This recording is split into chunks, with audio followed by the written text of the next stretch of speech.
A hidden realm on the internet where illicit activities thrive. We're talking about the dark web, a notorious haven for everything from drug trafficking to weapon sales and forged documents. It's a digital abyss that's both intriguing and alarming. But here's the kicker. The US government has been quietly pouring resources into the development of the very gateway that leads to this digital underworld. The Tor browser. You might be wondering, why would a government fund something that its own law enforcement agencies are tirelessly trying to penetrate? It's a paradoxical situation that demands our attention.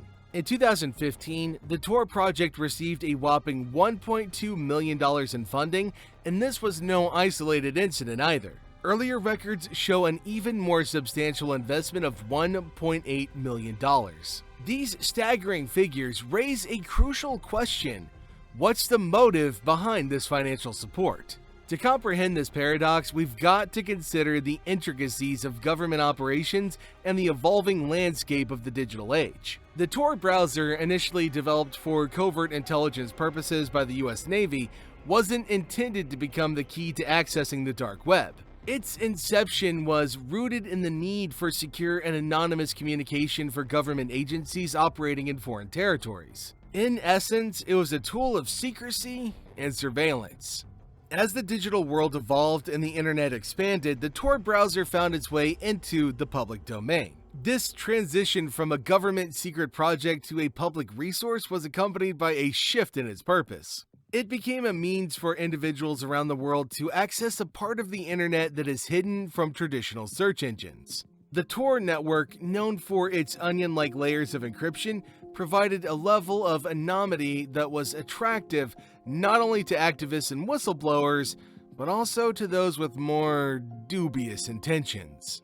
The US government's financial support for the Tor project may appear contradictory, but there are reasons behind this decision. First and foremost, the Tor network's core technology, which allows users to browse the internet anonymously, has legitimate and vital applications. It serves as a lifeline of sorts for individuals living under repressive regimes, where speaking out can have dire consequences. In such environments, the Tor network becomes a tool for preserving human rights and enabling free expression. Furthermore, the US government's investment in Tor is a means of maintaining some level of oversight and influence over the technology. By supporting its development, the government can better understand and potentially control the evolving landscape of digital privacy and anonymity. This is particularly crucial in an era where cyber threats and online espionage have become increasingly prevalent. But what about the dark web's illicit activities? It's essential to acknowledge that while the dark web is indeed a hub for criminal endeavors, it's also a realm where whistleblowers, journalists, and activists can communicate without fear of retribution. The government's support for the Tor project thus presents a delicate balancing act between promoting digital freedoms and curbing illegal activities. In the late 1990s, a group of researchers including Paul Syverson, Michael Reed, and David Goldschlag was hard at work at the United States Naval Research Laboratory, or the NRL. Their mission was to create a secure and private means of online communication and data transmission.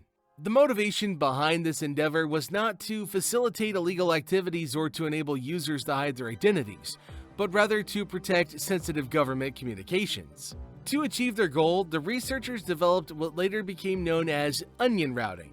The concept was inspired by the layers of an onion, where each layer added another level of encryption and anonymity.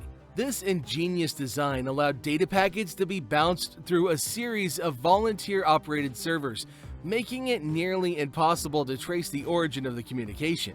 The first alpha version of Tor was released to the public in 2002, marking the beginning of its journey beyond military applications. Over time, Tor's user base expanded beyond the Navy and intelligence agencies. It became a powerful tool for individuals seeking online privacy, activists operating in repressive regimes, and ordinary internet users concerned about their digital footprint.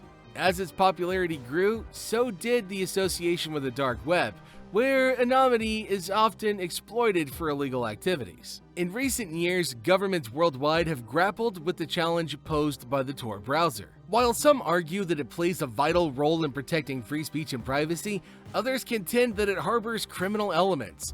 This has led to ongoing debates about regulation and oversight. While the term dark web often conjures images of illegal activities, the reality is far more complex and, in some cases, surprisingly positive. It's like a double-edged sword, right? It can cut both ways. In addition to its association with criminal endeavors, the dark web also serves as a critical platform for free speech and activism, especially in countries where basic freedoms are restricted. Surprisingly, around 60% of the dark web is believed to be dedicated to legitimate and often noble causes, offering a safe refuge for those whose voices are muzzled elsewhere. In repressive regimes in countries with strict censorship laws, individuals often find themselves silenced and powerless. Speaking out against the government or advocating for human rights can lead to persecution, imprisonment, or worse. This is where the dark web steps in as a sanctuary for dissenting voices. It provides a secure space where people can share information, communicate with like-minded individuals, and organize actions without the fear of reprisals.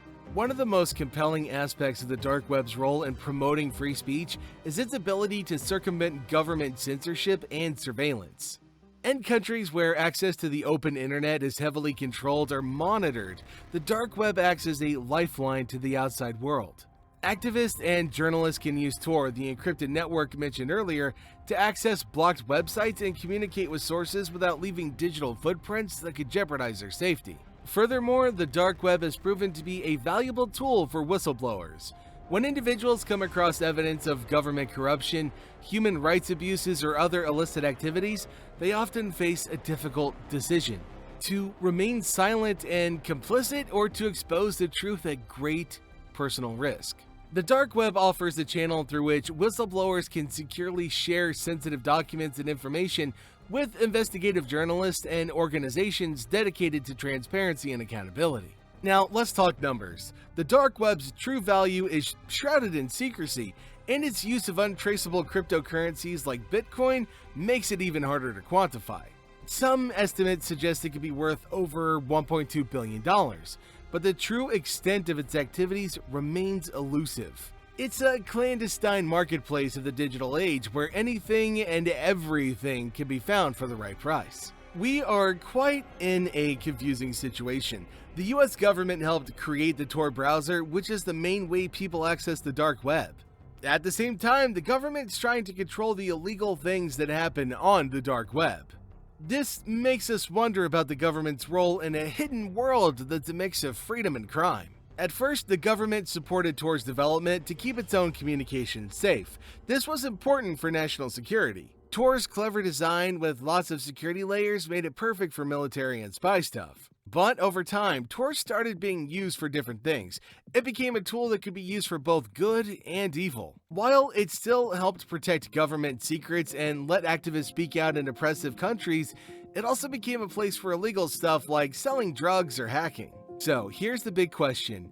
How does the government deal with this? How can it protect people while also dealing with the dark side of its own creation? The government's response involves making rules and trying to catch the bad guys on the dark web. They're also teaching people about online safety. This shows how complicated the dark web is and how hard it is to find the right balance between freedom, security, and doing the right thing in today's digital world. Listen everybody, I just wanted to say thanks for tuning in to this enthralling revelation. If you found our information captivating, please don't forget to hit that like button and subscribe to our channel. Stay curious, stay informed, and remember, the digital world is a maze of mysteries waiting to be unraveled. And as always, thank you very much for choosing to spend your time with us today. We'll see you on our next video.